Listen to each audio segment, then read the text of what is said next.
안녕하세요. 결혼한 지 1년도 채 되지 않은 새신부 30대 여자입니다. 인생을 살며 기억에 남는 순간들이 많지만 아무래도 여자에게 있어서는 결혼식이 단연 최고의 기억이지 않을까 싶어요. 제가 얼마 전에 결혼을 해서 더 그렇게 느끼는지도 모르겠네요. 대부분의 사람들이 결혼식은 인생에 단 한 번이라고 생각하잖아요. 결혼을 하는 당사자들에게 특별한 순간이고요. 저의 경우 결혼식 자체는 굉장히 순조로웠고 많은 분들의 축하로 행복했었거든요. 신혼여행을 하와이로 가기로 했는데 일정상 결혼식 마치자마자 출발을 하는 스케줄이었어요.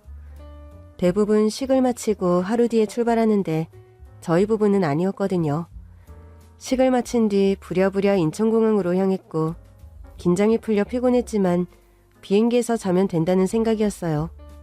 그런데 결론부터 이야기하면 저희 부부는 그날 비행기를 타지 못했답니다. 결혼식 끝난 당일 출발하려고 했던 신혼여행. 그런데 비행기 뜨기 직전에 인천공항에서 유턴을 하게 된 사연을 들어주시겠어요? 어린 시절 제가 친해진 친구들로부터 가장 많이 듣는 질문이 있었습니다. 학년이 바뀌고 새로운 친구를 사귀고 서로의 집에 놀러가고 하다 보면 늘 받게 되는 질문이었습니다. 명희야, 근데 왜 너는 아빠가 없어? 모르겠어. 엄마가 그러는데 멀리 떠나셨대. 멀리 떠나? 어디로? 그건 엄마도 모른대. 아빠 안 보고 싶어? 잘 모르겠어. 아빠가 없다고 하면 친구들은 의뢰 걱정스러운 표정을 지었습니다. 여러 번 같은 질문을 받고 또 같은 답을 하다 보니 친구들의 반응이라는 것도 예상이 되고 익숙해지더라고요. 하지만 단 하나의 질문, 그에 대한 답을 하는 것은 늘 머뭇거려지고 또 괴로웠습니다. 바로 아빠가 보고 싶지 않냐는 질문이었어요. 일반적인 경우가 아니었지만 저는 한 번도 아빠의 얼굴을 본 적이 없었습니다. 엄마 말로는 제가 태어나기 전, 제가 태어난 그날 아빠가 사라졌다고 했거든요. 보고 싶다는 말에는 그리움이라는 감정이 포함되어 있는 거잖아요. 한 번도 본 적, 또 만난 적이 없는 사람을 그리워하고 보고 싶어 한다는 게 어린 나이에도 이해가 되지 않았던 것 같아요. 아주 아기 때는 몰랐다가 유치원 때 처음으로 우리 집이 보통의 다른 집과 다르다는 걸 알게 되었습니다. 엄마, 근데 왜 나는 아빠가 없어? 아빠는 어디로인가 멀리 갔어. 어디로? 왜? 왜 멀리 갔는데? 언제 오는데? 엄마도 잘 몰라. 지금까지 안 온 걸 보면 안 돌아올 것 같아. 미안해, 명희야. 엄마가 이렇게밖에 말을 못 해줘서. 엄마는 뭘 알면서 숨긴다거나 모르는 척하는 게 아니었습니다. 정말 엄마도 아빠가 왜 사라졌는지 또 어디로 간 건지 알지를 못했어요. 좀 더 나이가 들어 아빠에 대한 이야기를 들을 수 있었습니다. 몇 년이 지났는데도 내가 이야기를 하면서도 기가 막힐 뿐이다. 세상에 어쩌면 자기 딸이 태어나는 날 그렇게 떠날 수가 있는 거니? 정말 나쁜 사람이야. 아빠가 혹시 내가 싫었던 거 아닐까? 그러니까 나를 키우고 싶지 않아서, 책임지고 싶지 않아서 도망가 버린 거야?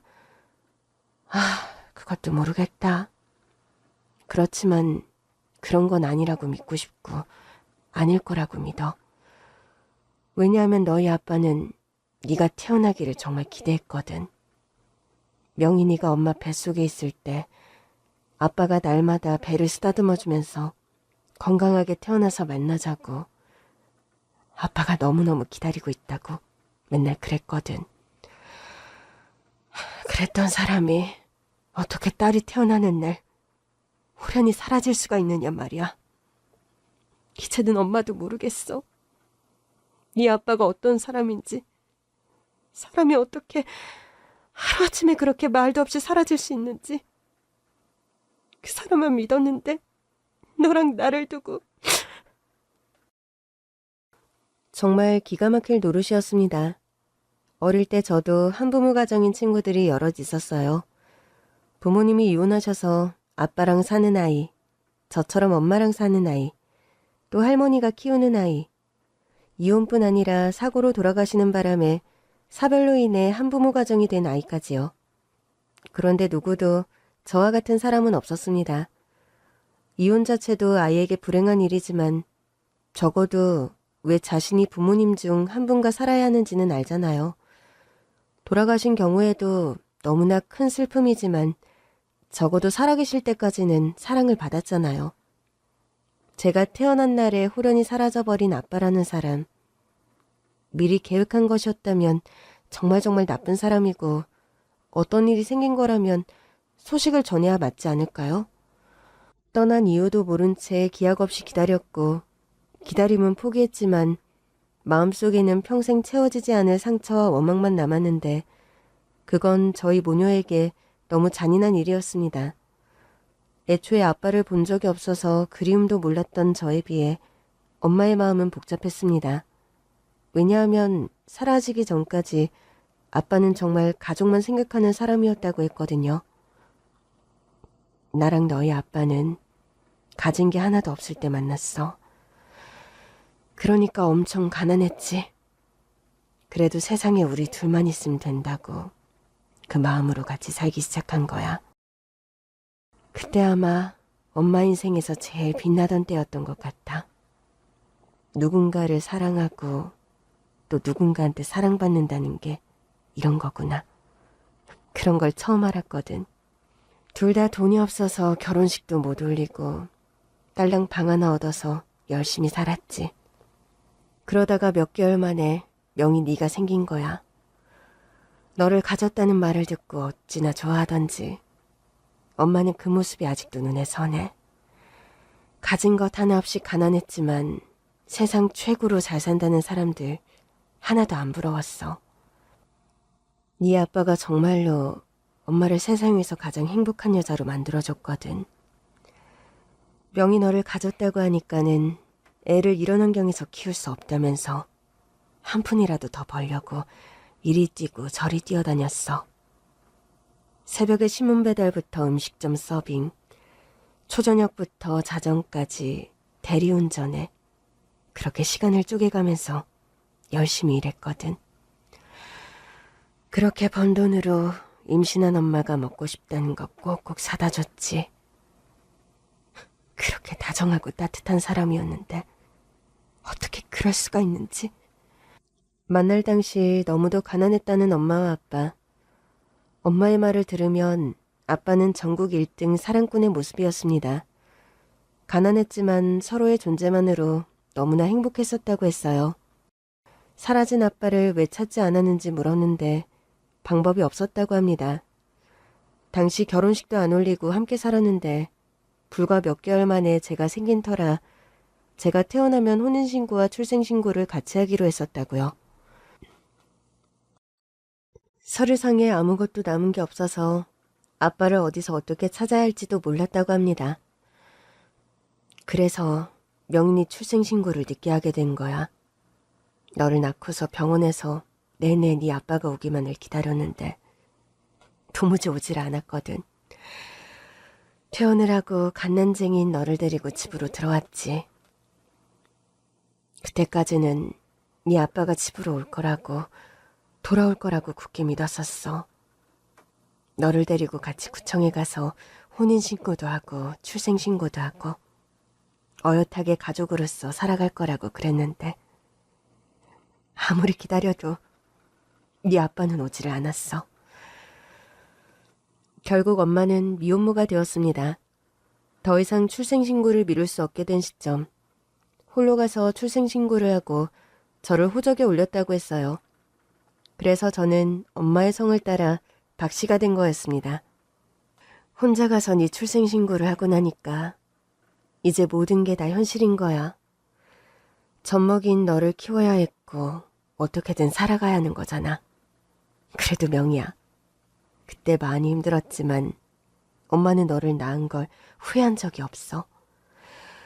태어난 순간, 아니 뱃속에 있을 때부터 명희 너는 엄마의 전부였거든.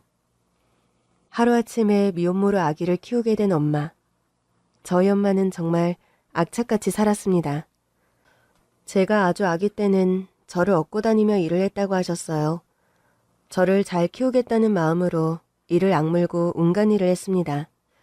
저는 저희 엄마가 정말 대단하다고 생각해요. 제가 엄마 나이 때 갓난아기를 안고 일을 하며 아기를 키워야 하는 상황이라면 그렇게 할 수 있었을까? 엄마 나이 때가 아닌 지금 나이에 그 상황이 된다고 해도 솔직한 마음으로는 자신이 없거든요.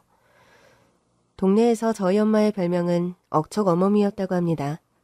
아주 독하게 또 억세게 사는 여자를 말하는 것 같은데 사실 저희 엄마한테 꼭 맞는 별명이었어요.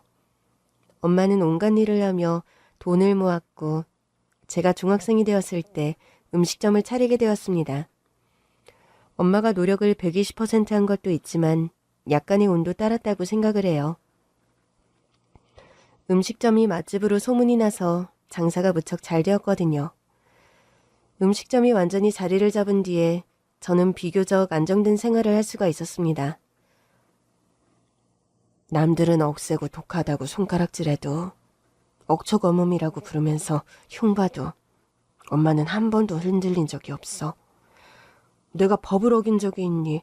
누구를 힘들게 한 적이 있니? 그저 너 하나. 비록 아빠가 없지만 내 딸 하나만큼은 부족한 거 없이 키우겠다는 거. 그 생각 하나로 버틴 거야. 억척스럽게 일을 했지만 엄마는 남한테 피해 한 번 준 적이 없었습니다. 식당 초기부터 오시는 손님들에게 늘 친절했고 음식도 엄청 정성스럽게 하셨어요. 갈비찜과 갈비탕, 육개장이 주 메뉴였는데 맛있고 친절하기로 지역에서 소문이 났고 점점 손님이 많아지며 유명 식당이 되었거든요. 식당이 잘 된 뒤에도 엄마는 늘 초심을 잃지 말자를 아침 저녁으로 새기며 한결같은 마음으로 식당 일에 전념을 했습니다. 식당 초기 거의 다 대출로 시작을 했는데 식당을 연 지 7년 만에 대출을 다 갚았습니다. 엄마의 헌신적인 노력과 희생 덕분에 저는 학창시절을 잘 보냈고 열심히 공부를 해서 대학에 진학했어요. 대학생일 때 열심히 공부를 했지만 졸업할 즈음이 되어 미래에 대해 깊이 고민을 하게 됐고 고민 끝에 엄마와 함께 식당을 하기로 결정을 했어요.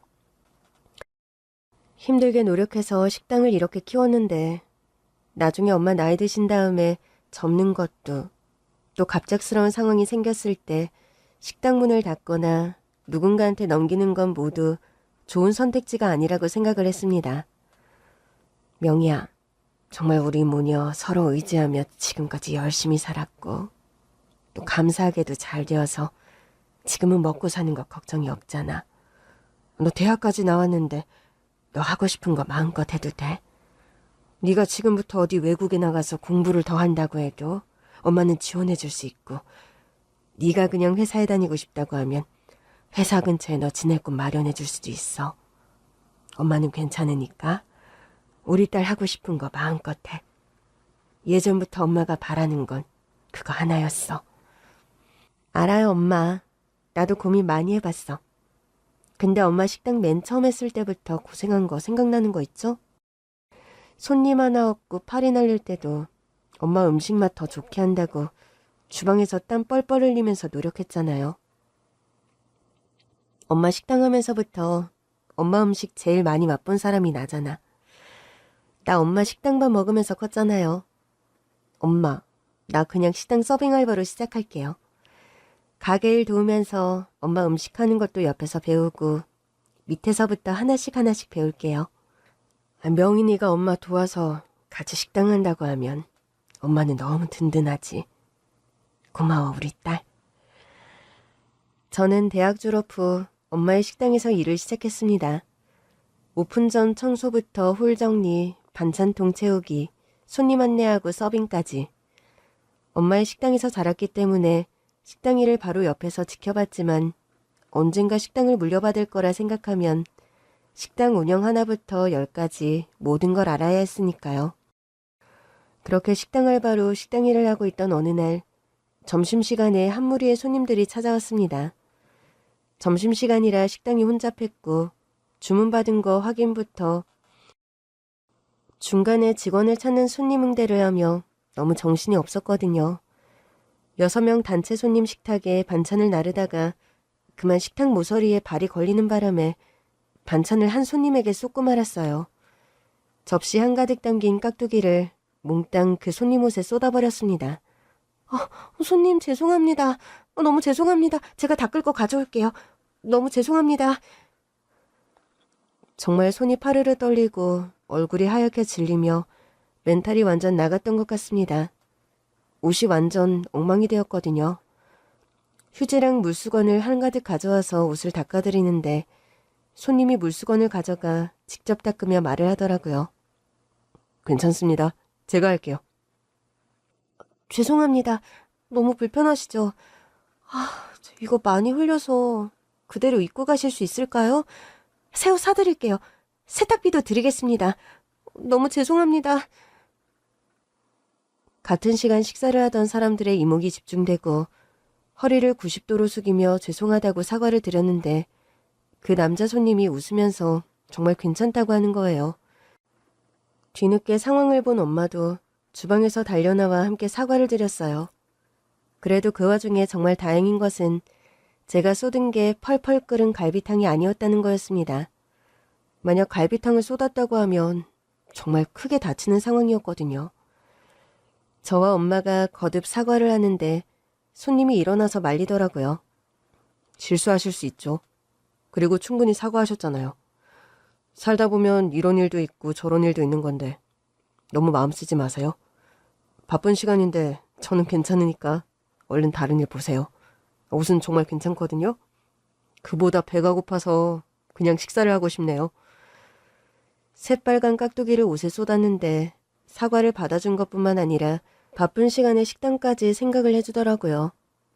어려서부터 식당에 있으면서 정말 온갖 손님들, 그 와중에는 진상이라고 할 만한 사람들도 여러 봤었거든요. 그런데 식당 쪽에서 잘못을 했는데도 이렇게 대응을 하는 손님을 저는 처음 봤어요.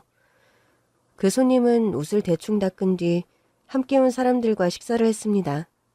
식사 다 마치고 계산을 하러 갔는데 카운터에 나와 있던 엄마가 식사 비용을 받지 않겠다고 하셨거든요. 그랬는데도 굳이 그 손님이 계산을 하더라고요. 맛있게 밥 먹었는데 당연히 계산을 해야죠. 너무나 죄송스러운 마음에 카운터로 가서 종이와 펜을 내밀었습니다. 손님, 정말 이렇게 하시면 제 마음이 너무 불편합니다. 연락처 하나만 남겨주세요. 제가 세탁 비용 꼭 드리겠습니다. 손님은 한사코 괜찮다고 했지만 같이 있던 일행들이 그냥 번호 남기라고 넌지시 말씀을 하시더라고요. 그는 번호를 남기는 대신 명함 한 장을 주었습니다. 명함을 보니 이 지역이 아닌 다른 지역에서 사회복지사로 일하는 사람이더라고요. 다시 거듭 사과를 드렸고 그 손님들은 식당을 나가셨어요. 바쁜 점심시간이 지난 뒤에 엄마랑 이야기를 했는데 엄마한테도 너무 죄송스러운 거예요. 정신없고 바쁠수록 더 조심했어야 했는데 이런 실수를 해서. 너는 안 다쳤어? 살짝 부딪힌 건데 괜찮아요. 아휴, 그나저나 정말 그런 손님이라니. 식당 오래 했지만 저런 손님은 정말 처음 본다. 요즘에는 어떻게든 불만 제기하고 음식값 환불받는다고 없던 일도 꾸며내고 이런 사람들도 많은데 참 보기 드문 사람이야. 명함 받았지? 내일 정도에 연락드려서 세탁비 보내드린다고 해. 음식값도 안 받았어야 했는데 계산을 꼭 하고 간다고 하셔서. 아휴 참. 그러게 정말 이런 사람 드물지. 사회복지사라 그런가? 사회복지사야? 명함에 그렇게 써 있었어요. 근데 이 근처에서 일하는 게 아닌가 봐. 그럼 직원들끼리 단체로 여기 어디에 볼 일이 있었나 보다. 다음날 저는 그 명함에 있는 번호로 문자를 보냈습니다. 정중한 사과의 말과 함께 계좌번호를 보내달라는 거였어요. 멀리 사시는 것 같아서 직접 뵙고 다시 사과드리지 못해 죄송하다는 말과 함께요. 한참 뒤에 그분 답장이 왔는데 계좌로 돈을 받는 게 불편하다고 하더라고요. 출장 연수 때문에 오게 된 건데 이 근처에서 며칠 지내게 되었다고 했어요. 세탁 비용 돈을 한 삭화 안 받겠다는 말에 더 이야기하는 게 강요 같았고 마침 근처에 머문다고 해서 잠시 뵙자고 말을 했습니다. 그리고 다음날 저는 그 손님에게 드릴 새 옷을 샀습니다. 저녁 시간 엄마한테 양해를 구한 뒤 그 옷을 전해주기 위해 손님을 만나게 되었어요. 안녕하세요. 그때 식당에서 실수를 했던 김명이라고 합니다. 네, 안녕하세요. 정말 이렇게까지 안 하셔도 괜찮은데. 직원분이세요? 사장님께서 이런 것까지 사서 전달을 하라고 시키신 건지. 아니요. 저는 직원이 아니라 그러니까 식당 운영하는 사장님의 딸입니다. 그러시군요. 저는 혹시 사장님이 직원분한테 근무 시간 외에 이런 것까지 일을 시키나 해서 그때 봤을 때 사장님도 무척 좋아 보이셨거든요. 그런데 어떻게 옷까지 사셨어요? 이 근처에 연수 때문에 오셨다고 했는데 혹시나 지내시는 동안 망친 옷 때문에 옷이 모자랄까 싶어서 걱정이 되었네요. 제가 취향까지는 잘 모르는데 최대한 깔끔하고 무난한 옷으로 준비를 했는데 다시 한번 죄송합니다. 감사합니다. 꼭 선물을 받은 것 같네요. 잘 입을게요. 완전 똑같은 옷은 아니지만 그래도 보상을 하니 마음이 조금 편하더라고요. 그 손님은 옷을 받은 게 신경이 쓰이는지 이걸 전해주러 여기까지 왔으니 시원한 커피라도 한 잔 마시고 가라고 하더라고요.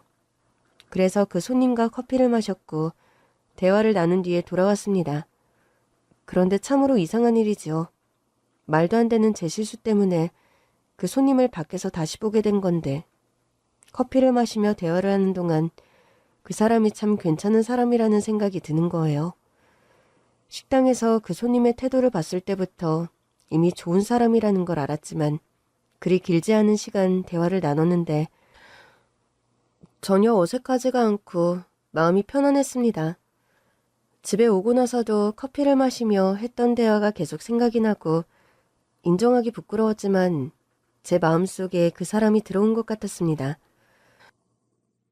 그 남자는 이 근방에 일 때문에 온 사람이고 며칠 뒤에 돌아갈 거라는 생각에 가슴이 저리는 느낌이었어요.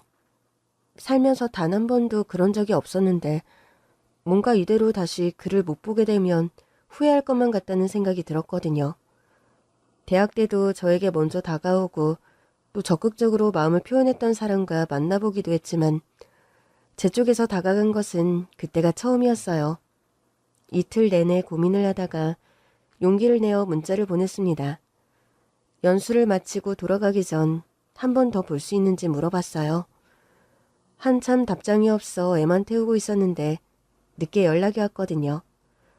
내일 연수를 모두 마치고 돌아가는 일정인데 가기 전에 잠깐 볼 수 있을 것 같다는 답장이었습니다. 그 문자를 볼 때부터 가슴이 설레었고 엄마에게 이야기를 했어요. 세상에나. 그래서 다시 만나자고 네가 먼저 연락을 했다고? 얘 명희야. 너 무슨 그 한 번 본 사람한테 홀딱 빠지기라도 한 거야? 한 번 보다니 2번 봤잖아요. 식당에서 깍두기 쏟았을 때 1번, 새우 가져다 줬을 때 1번, 2번이나 봤는데요. 사실 식당에서 깍두기 쏟은 다음 그 사람의 태도를 보고 그거 보자마자 바로 반한 걸지도 몰라요. 미쳤다 미쳤어. 여자가 그리 가벼워서 어떡하니? 에이, 엄마는 무슨 지금이 7, 80년대도 아니고 마음에 드는 사람이 적극적으로 다가가는 거지. 요즘은 다 그래. 아이고야. 그래, 뭐 엄마가 보기에도 이상한 사람은 아닌 것 같다만 너무 기대하지는 말고 괜히 실망할라. 아주 짧은 시간 사랑에 홀딱 빠져 설레는 저를 보고 엄마는 걱정을 하셨어요. 혹시라도 잘 안 되고 또 거절당했을 때 제가 상처받는 걸 걱정하신 거였죠. 식당 일을 하며 사실 편한 옷에 앞치마만 하고 있었는데 오랜만에 옷장을 열어 이 옷 저 옷을 꺼내 입어보았습니다. 그리고 약속 장소에 나갔는데 그 남자가 멀리서 걸어올 때 저는 다시금 제 확신을 했습니다. 이 사람이라고요. 괜히 빼면서 내숭을 피울 생각이 없었기에 저는 제 마음을 솔직하게 표현을 했고 그는 적극적인 제 모습에 좀 놀란 듯 부끄러워했지만 제 마음을 받아주었습니다. 연애를 하자. 이건 아니었고 그냥 좋은 감정으로 만나보면 어떨까였거든요. 너무 부담을 줄까봐 2번밖에 안 만났는데 눈이 돌아가 매달리는 여자로 볼까 걱정이 되었는데 그 사람이 제 솔직함을 인정하고 받아줘서 너무 고마웠어요. 그가 사는 곳과 제가 사는 곳은 약 2시간 정도 걸리는 거리였는데 어떻게든 시간을 맞춰서 우리는 데이트를 했습니다. 그러니까 좋은 감정으로 몇 번 만났는데 저도 그 남자도 서로 우리가 느낀 게 연애 감정이라는 것, 만날수록 서로가 더 좋다는 걸 알게 되었거든요. 그렇게 우리는 연인이 되었습니다. 그 사람은 사회복지사였는데 정말 착한 사람이었어요. 어릴 때부터 남 돕는 것을 좋아해서 장래희망이 아주 일찍 사회복지사로 정해졌을 정도로요. 평일에는 그가 일 때문에 바빴고 주말에 제가 사는 지역으로 왔습니다. 둘이서 데이트도 많이 했지만 어떤 때 그는 저희 식당 일을 도왔어요. 주말에 단체 손님 예약이 있다거나 해서 제가 시간을 못 내게 되면 선뜻 팔을 걷어붙이고 일을 같이 하겠다고 했거든요. 그 사람은 마치 원래부터 서빙 일을 하기 위해 태어난 것처럼 너무도 완벽했습니다. 손님들에게 사근사근 친절했고 단 한 번의 실수도 하지 않았어요.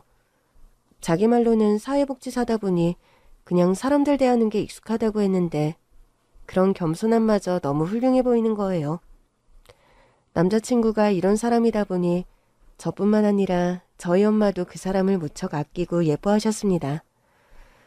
그렇게 1년을 넘게 만났는데 그 사람을 아끼고 이미 아들 같은 사위로 생각하던 엄마가 넌지시 눈치 주시더라고요.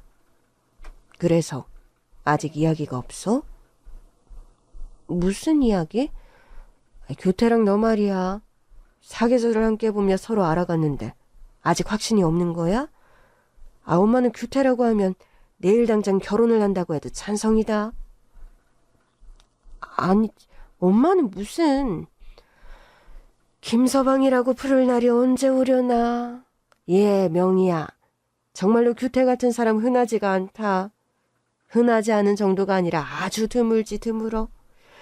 사람 한결같이 착하고 바르지. 어른들한테 예의 바르지. 성실하지. 또 무엇보다 너한테 잘하지. 엄마가 보기에 1등 신랑감이야. 엄마한테 1등 사위라서 그런 거 아니고 엄마한테는 1등 사위, 너한테는 1등 신랑감이지. 당연한 소리를 하고 그래. 저희 엄마가 결혼을 적극 응원하셨어요. 그런데 당시 저한테는 엄마한테 미처 말하지 못한 고민이 있었습니다. 결혼이라는 걸 생각하자 안 떠올릴 수가 없더라고요. 그러니까 태어나서 한 번도 못 본 아빠. 제가 태어났을 때 엄마와 제 곁을 떠나버린 아빠라는 사람의 부재였었죠. 이런 저와 달리 남자친구는 평범한 집안에서 사랑을 받고 자랐습니다.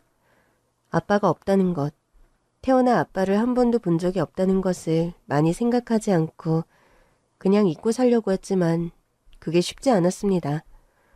아빠의 얼굴을 본 것이라고는 오래전 젊었을 때 엄마와 아빠가 함께 찍은 사진 한 장뿐이었는데 그 사진을 꺼내 들여다보니 마음이 복잡하더라고요.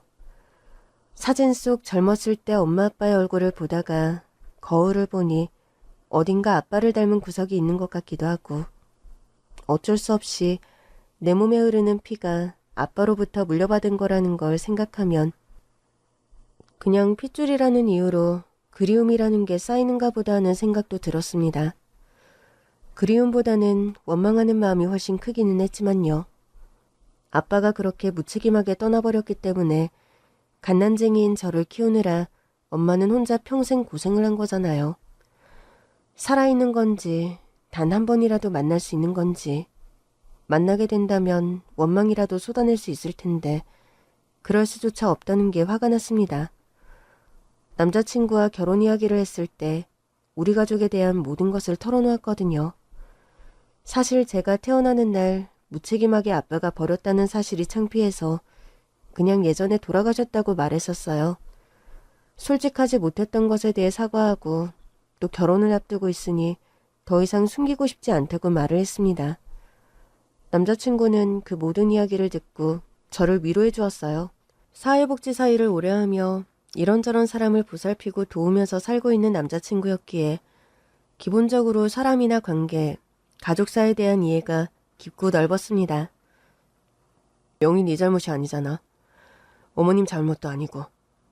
그냥 너무 고생 많았구나. 많이 외로웠겠다. 힘들었겠다.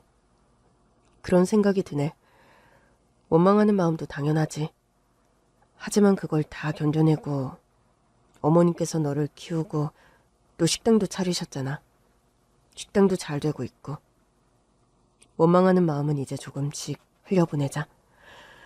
그걸 쌓아두고 살면 결국에 너에게 독이 될 거야. 세상에는 이해할 수 없는 일들이 참 많이 일어나지.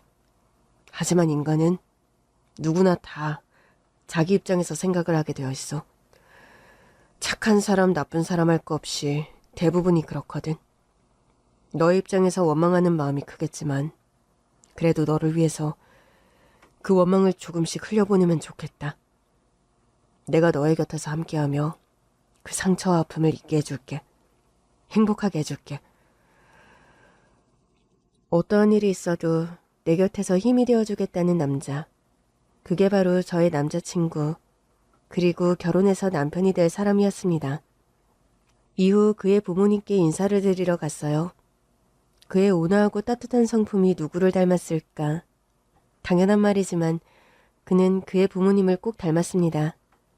외모뿐 아니라 성품까지도요. 어머님은 순하고 조용조용한 천상 여자였고 아버님은 서글서글하고 쾌활하면서도 인자한 분이었습니다. 두 분은 우리 가정사에 대해 어느 정도 알고 계신 상황이었는데 저에게는 아무것도 묻지 않았어요. 그저 이렇게 예쁘고 착한 아가씨를 며느리로 맞이하게 되었다며 복을 받았다고 하셨죠. 상견례 때도 너무 분위기가 좋았습니다. 예비 시부모님은 예의를 갖추면서도 시종일관 따뜻하게 저희 모녀를 대해주셨고 저희 엄마 또한 두 분을 깍듯하게 대하는 동시 편안하게 다가가셨습니다. 6개월 뒤에 저희는 결혼식을 올리게 되었습니다. 신혼집은 남편이 근무하는 곳과 저희 엄마 식당 그 중간 위치에 얻었어요. 결혼하고서도 저는 식당 일을 해야 했고 남편은 일하던 시보호시설, 복지센터를 계속 다녀야 했거든요. 결혼을 준비하는 과정에서도 단 한 번의 다툼 없이 순조롭게 진행을 했고 하늘이 맑고 푸른 10월의 주말 저희는 부부가 되었습니다. 하객은 양쪽으로 비슷했는데 저희 쪽에서는 엄마의 지인들 또 식당에 아주 오랜 단골들까지 오셨어요. 단골이었다가 나중에는 그냥 정말 지인처럼 지내게 된 분들이 있었거든요. 남편 쪽에서도 부모님의 손님 또 남편의 친구 동료분들이 오셔서 자리를 빛내주었습니다. 그리고 결혼식을 마치고 신혼여행을 떠나려 인천공항에 도착해 출국 수속을 마치고 비행기를 타려는 순간 저희 엄마에게 전화가 걸려왔어요. 출국 수속하기 전에 전화를 했는데 받지를 않았거든요. 비행기 뜨기 전에 통화가 되어 다행이라고 생각하며 전화를 받았어요. 그런데 전화를 받자마자 엄마가 엄청 긴박한 목소리로 이야기를 했습니다. 비행기 안 떴으면 당장 공항 출국장 앞으로 와. 뭐라고요? 엄마, 무슨 일이에요? 비행기 안 탔으면 빨리 출국장 앞으로 오라고. 명희야, 빨리. 오해라는 엄마 목소리에 비행기에서 내려 남편과 함께 출국장 앞으로 간 순간 저는 입을 틀어막으며 믿을 수 없는 걸 목격했습니다. 헐레벌떡 달려갔는데 엄마가 웬 행색이 초라하고 한쪽 팔이 없는 남자를 붙들고 울고 있는 거였습니다. 도대체 저 사람이 누군지, 무슨 일이기에 비행기에서 내려 이리로 오라는 건지 혼란스러운 그때 남편이 그 남자를 보고 눈이 휘둥그레지는 거였어요. 최초로 선생님, 여기는 어쩐 일이세요? 아니, 저희 장모님이랑 아는 사이세요? 어떻게 두 분이 여기에 계신 거예요? 뭐? 당신 저 남자분 알아? 누군데? 엄마 이 사람 누구예요? 왜 울고 있어요? 엄마, 뭐라고 말 좀 해봐. 공항 출국장 앞에서 정말 한 편의 영화를 찍었네요. 그 복잡한 공항에서 엉엉 오열하며 우는 엄마는 모두의 시선을 끌기 충분했거든요. 엄마를 달래고 그 남자분과 함께 조용한 곳에 가서 이야기를 하게 되었습니다. 그리고 정말 믿기 힘든 이야기를 듣게 되었어요. 행색이 초라한 그분. 남편도 안다는 그 최초로라는 사람이 바로 저희 친아빠라는 거였습니다. 뭐라고요? 이게 정말 말이 돼요? 태어나기도 전에, 아니, 나 태어나는 날 사라져 놓고서는 결혼식 날 나타났다고요? 그걸 지금 나보고 믿으라고요? 무슨 말씀을 하시는 거예요? 명희야, 진정해. 잠깐 이야기 먼저 들어보자. 최철우 선생님, 저희 장모님의, 아니, 그러니까 명희의 아버님이시라고요? 그러니까 이게 말이 되는 거냐고. 이럴 수가 있냐고. 누가 이해되게 말 좀 해보세요. 명희야, 그러지 마. 네 아빠 맞아. 우리가 젊은 날 그렇게 헤어지고 인제 거의 30년 만에 봤지만 네 아빠 맞아. 늙었어도 팔이 하나 없어도 네 아빠야. 여보, 명희예요. 우리 딸. 당신이 그렇게 기다리던 우리 딸. 30년 전 내 뱃속에 있던 우리 명희가 이렇게 컸어요. 명희 보고 싶었죠? 나도 명희도 당신을 얼마나 기다렸다고, 얼마나 보고 싶었다고. 그런 사고를 당한 줄도 모르고. 여보, 미안해. 내가 당신을 찾아냈어야 했는데.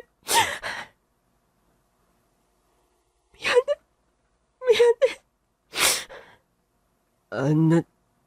나도 미안해요. 그런데 여기 이 아가씨가 정말 내 딸이라고? 내가 우리 딸 태어나기 전에, 아니지. 태어나는 날이었어. 병원에 데려다 줬다고? 내가 그랬어요?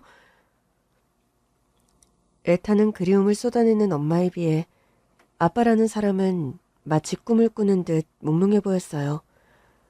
남편이 택시를 잡았고 저희 가족은 그 길로 엄마의 집으로 향하게 되었습니다. 맞아요.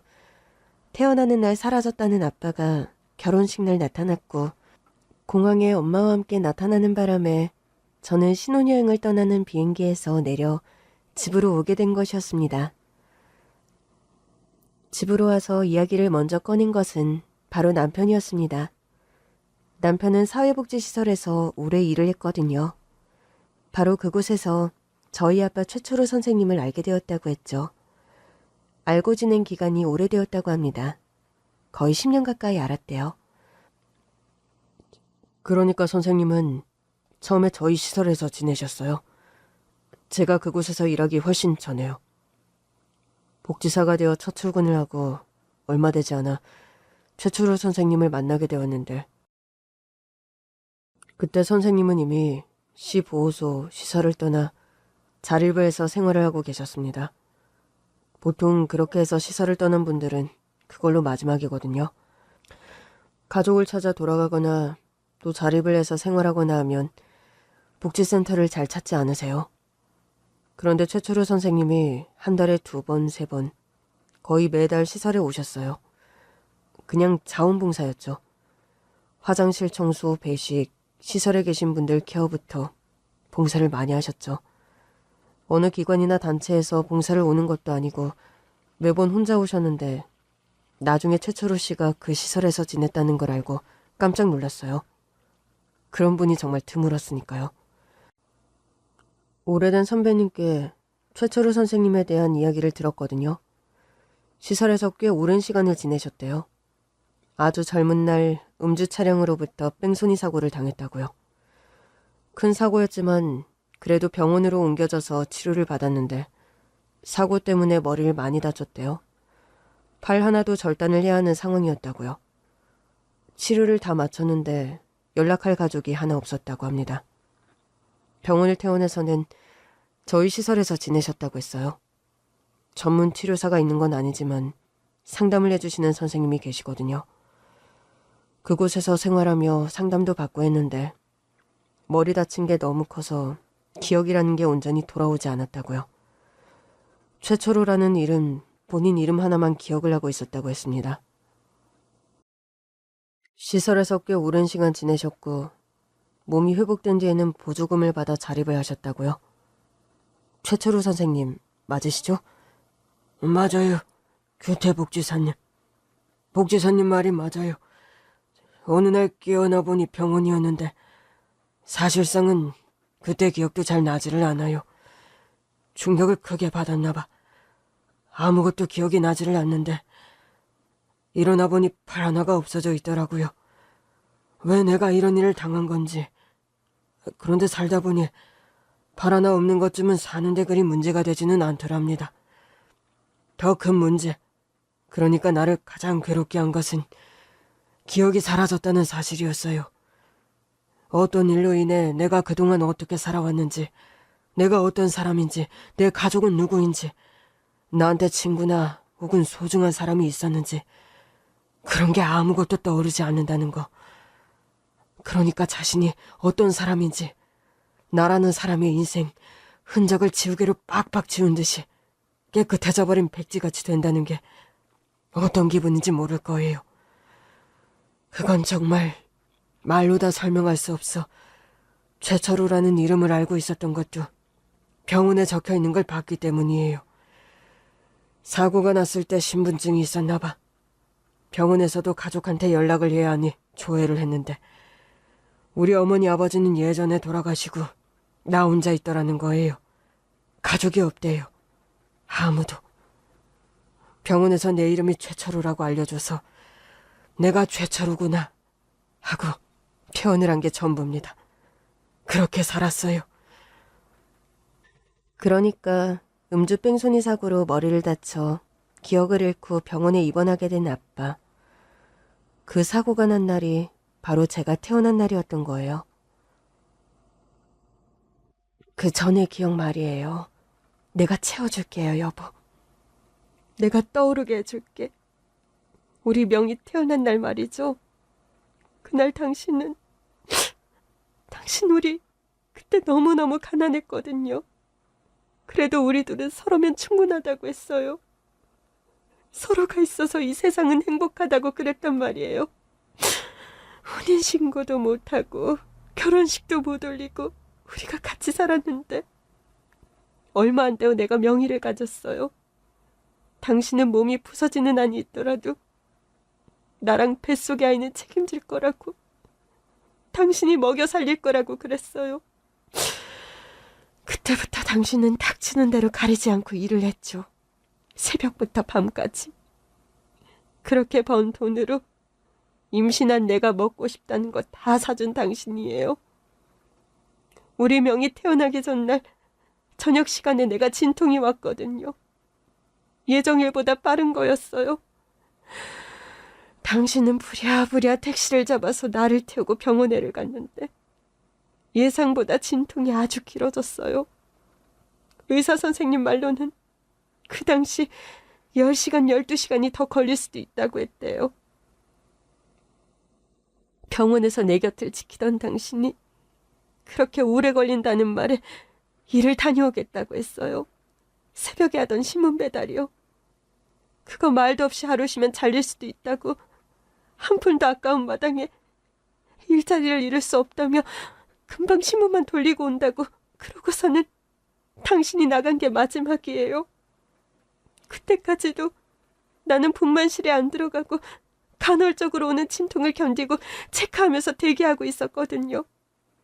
당신이 내 손을 잡고서 말했어요. 금방 돌아올게. 몇 시간 안 걸려. 금방 가서 우리 딸 태어나는 거 꼭 볼 거야. 조금만 기다려. 마지막이었어요. 여보, 그게 마지막이었다고요. 내가 당신을 본 게. 당신이 나간 뒤로도 명희는 나올 생각이 없었거든요. 몇 시간이 지났을까? 선생님이 유도분만을 해봐야겠다고 그러더라고요. 나는 정신이 오락가락하는 와중에도 안 되는데 우리 남편이 아직 안 돌아왔는데 했단 말이에요. 그렇게 분만실에 들어갔고 몇 시간 뒤에 우리 명희가 세상에 나왔어요. 회복실에 누워있으면서 이제나 저제나 당신이 언제 오나, 우리 예쁜 딸 태어났다고 당신이 그걸 못 봐서 어떡하냐고 서운한 마음 털어놓으려고 벼르고만 있었는데, 근데 당신이 오질 않았어요. 그런데 그때 그 길로 나가서 사고를 당했을 거라고는 꿈에도 몰랐어요. 내가 당신을 더 찾았어야 했는데 그런 사고를 당해서 어디 병원에 옮겨졌을 거라고는 나 생각도 못했어요. 맞네요. 내가 아는 당신은 나랑 우리 명희를 버릴 사람이 아닌데, 우리 곁을 떠날 사람이 아닌데 내가 당신을 못 믿었어요. 그게 정말이에요? 내가 그랬단 말이에요? 그런데 왜 나한테 당신이 있고, 그러니까 당신이 내 아내인데 왜 내 서류에 가족이 아무도 없다고 한 거예요? 우리 그때 너무 가난했다고 했잖아요. 당장에 먹고 사느라 아등바등 하루하루 버티면서 하루살이처럼 살았는데, 거의 바로 임신이 되어서 우리가 아기 태어나면 혼인신고도 출생신고도 한꺼번에 하자, 그렇게 말을 했단 말이에요. 그게 너무 후회가 되네요.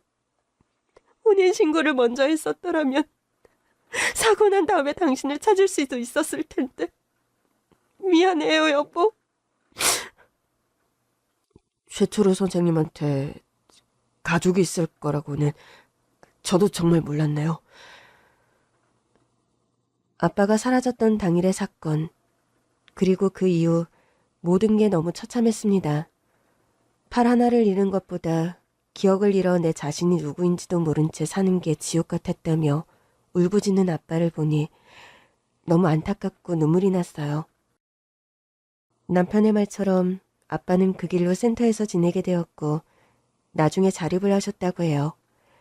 자립을 한 뒤에 당구장 카운터 보는 일, 주차장 입구 지키는 일부터 안 해본 일이 없었대요. 말맞다나 노가다 빼고는 다 해봤다고요. 팔 하나가 없으니 노가다 뛰는 일을 할 수 없었다고요. 그렇게 홀로 외롭고 쓸쓸하게 생활을 하다 보니 마음이 너무 적적했다고 합니다. 가족이라는 게 없는데, 누구인지도 모르는데 세상에 혼자 같았다고요. 그때 떠오른 게 자립을 할 때까지 잘 지내던 보호소센터 생각이 났고 거기에 가셨대요. 다시 살러 온 게 아니라 이제 자립해서 혼자 먹고는 사니 그냥 봉사를 하고 싶다고요. 한 달에 3-4번 일을 쉬는 날이면 와서 봉사를 하셨다고 합니다. 그 봉사가 나를 살게 했어요. 적어도 그곳에서는 혼자가 아니었거든. 나를 반겨주는 사람들도 있고, 또 다른 사람들도 오며 그 사람들이 자립하는 거 보는 게 아주 뿌듯했어요. 그러다가 우리 신입으로 온 이규태 복지사님도 만났죠. 우리 규태 복지사님은 처음 왔을 때부터 열정이 대단했는데 시설에 있는 사람들이 다 규태 복지사님을 좋아했어요. 거동이 불편한 분들도 계셨는데 그분들 똥기저귀 갈아주는 일도 마다하지 않았거든요. 보통 신입이 하기는 하지만 웬만하게 몇 년 지나 소위 짬이 되면은 그런 걸 미루기 마련인데 규태 복지사님은 그러지를 않았죠. 나한테 다가온 것도 규태 복지사님이었어요. 자립 잘하고 이렇게 봉사를 꾸준히 하니 너무 훌륭한 선생님이라고요. 나는 그때까지 선생님 소리를 들어본 적이 없는데 꼬박꼬박 나한테 최철우 선생님이라고 하니 내가 정말 그런 중요한 사람이 된 것만 같아서 얼마나 들을 때마다 기분이 좋았는지 몰라요. 그렇게 몇 년을 알고 지냈는데 우리 규태 선생님이 결혼을 한다고 하잖아요. 직원들은 당연히 초대를 받았는데 나는 그냥 마음으로 멀리서 축하해야겠다. 결혼식에 갈 일은 없으니 축의금이나 줘야겠다 했는데 교태복지사님이 나를 결혼식에 초대한 거예요. 기쁜 날이니 오셔서 자리를 빛내달라고요. 와서 맛있는 거 많이 잡수시고 축하해달라고. 축의금은 하나도 필요 없고 그냥 와서 자리를 빛내주면 그걸로 충분하다고요. 그래서 내가 결혼식에를 간 건데 몹시 살다 보니 뭐가 있어야지. 그래도 내가 가진 것 중에 제일 깨끗한 옷을 골라 입고 갔는데 교태 선생님이 식장 앞에서 환하게 나를 맞이해줘서 기뻤어요. 남편의 초대로 결혼식에 왔다는 아빠. 기가 막힌 인연이었습니다. 아빠는 하객으로 결혼식에 참여를 했는데 그냥 결혼식을 보는데 훌쩍훌쩍 눈물이 멈추지 않았대요. 누가 보면 무슨 사연이 있는 사람처럼요.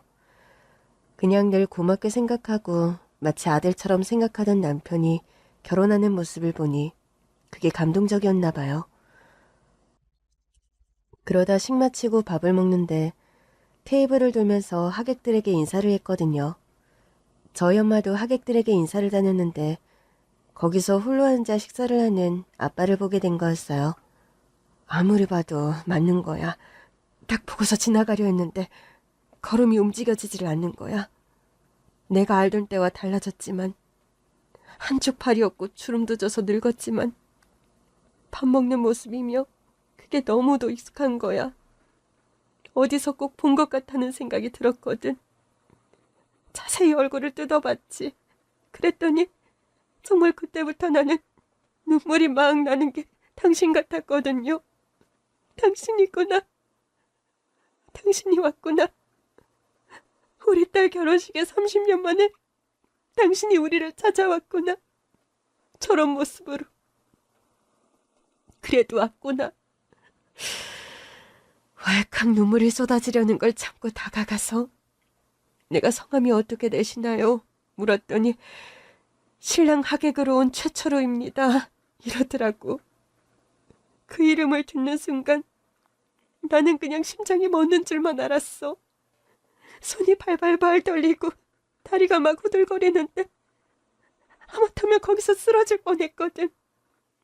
하객들이 다 있고 식사를 하고 있으니 거기서 뭐라 말할 수는 없고 내가 가서 식사하시고 나 꼭 만나고 가시라. 내가 당신을 안다. 아는 사람이다 하니까 네 아버지가 눈이 휘둥그레져서는 우리가 아는 사이라고요? 하는데 그때 알았지. 뭐가 잘못되어도 한참을 잘못됐구나. 이 사람이 전혀 나를 못 알아보는구나. 절망스러웠지만 그래도 나는 알아야겠다. 이 사람이 무슨 일을 겪은 건지, 도대체 왜 이런 오랜 시간 우리 곁을 떠났고 또 이제야 돌아온 건지 나는 알아야겠다. 그 생각밖에 없었어. 그렇게 결혼식 후 엄마는 아빠를 만나게 되었고 이야기를 나눴다고 합니다. 오늘 결혼을 한 신랑이 내 사위라고, 그리고 그러니까 내 딸이 당신 딸이기도 하다고 그렇게 말을 했대요. 그 말을 들은 아빠는 어떤 심정이었을까요? 웬 정신 나간 여자가 말도 안 되는 소리를 하나 했지만 이름부터 생년월일, 또 아빠의 어깨 한쪽에 있던 오래된 흉터, 아빠만 아는 것들을 이야기했대요. 그 말을 듣자 머리가 깨지는 것처럼 아팠다고요.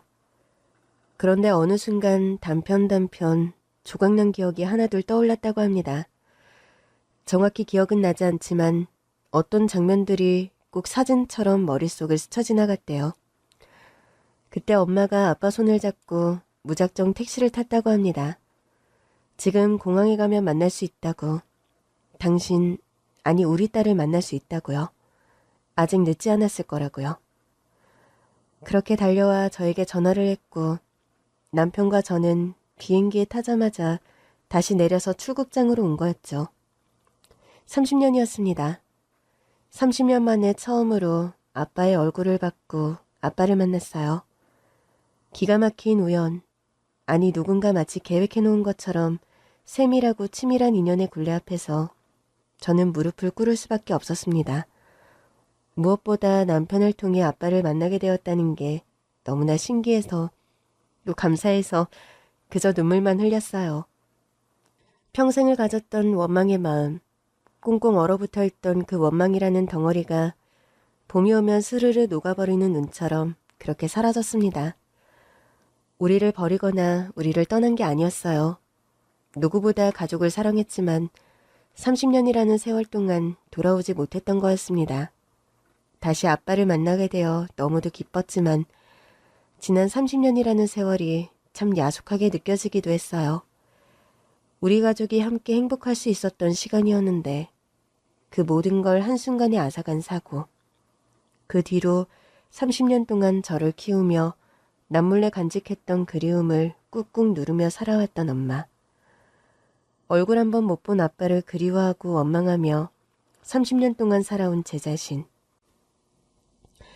그리고 자신이 누구인지 모른 채 바다에 홀로 떠있는 섬처럼 외롭게 살며 버텨왔던 아빠까지. 다시 재회를 한 그날 우리는 서로를 부둥켜 안고 엉엉 눈물만 흘렸습니다. 다음날 저희는 다시 신혼여행을 떠났어요. 비행기를 못 타고 재예약을 하느라 수수료, 또 첫날 호텔 비용을 다 날렸지만 그래도 남은 날은 다녀오라고. 평생에 한 번뿐인 신혼여행인데 그래도 다녀와야 한다고 엄마가 말씀하셨거든요. 어쩌면 저와 남편 없이 아빠와 둘만의 시간이 필요했는지도 모르죠. 밀린 이야기가 얼마나 많았겠어요? 결혼식 당일에 신혼여행을 떠나지는 못했지만 하루 늦게 출발을 했고 돌아왔습니다. 그리고 현재 아빠는 엄마와 함께 지내고 계십니다. 아빠가 혼자 지내던 곳은 사람이 살만한 환경이 아니었어요. 정말 그냥 몸만 누일 수 있는 공간이었거든요. 얼마 안 되는 짐을 챙겨 엄마의 집으로 오셨고 엄마와 함께 지내며 또 병원에서 전문적으로 치료를 받았는데 기억이 서서히 돌아오고 있었습니다. 아빠는 현재 엄마의 식당에서 카운터 일을 보고 계십니다. 팔 하나를 잃고 제일 많이 한 일이 카운터 알바였대요. 식당 일에 금방 적응을 하시더라고요. 엄마는 여전히 음식 전체를 총괄하며 경영을 하고 저는 식당 서빙을 하고 있습니다. 틈틈이 엄마에게 음식하는 걸 배우고 있고요. 남편은 이제 최초로 선생님을 장인어른이라고 부릅니다. 주말에 여전히 식당에 와서 식당 일을 도우며 저희 아빠 엄마와 함께 시간을 보냅니다. 우리 가족이 잃어버렸던 30년의 시간. 앞으로 살아가며 잃어버린 시간의 갑절. 아니, 몇 배는 더 행복할 수 있겠죠? 다시 완전해진 우리 가족인데 엄마와 아빠가 오래오래 건강하고 행복하게 사시는 것. 지금 제가 바라는 것은 그 한 가지입니다. 저희 가족의 이야기를 들어주셔서 감사합니다.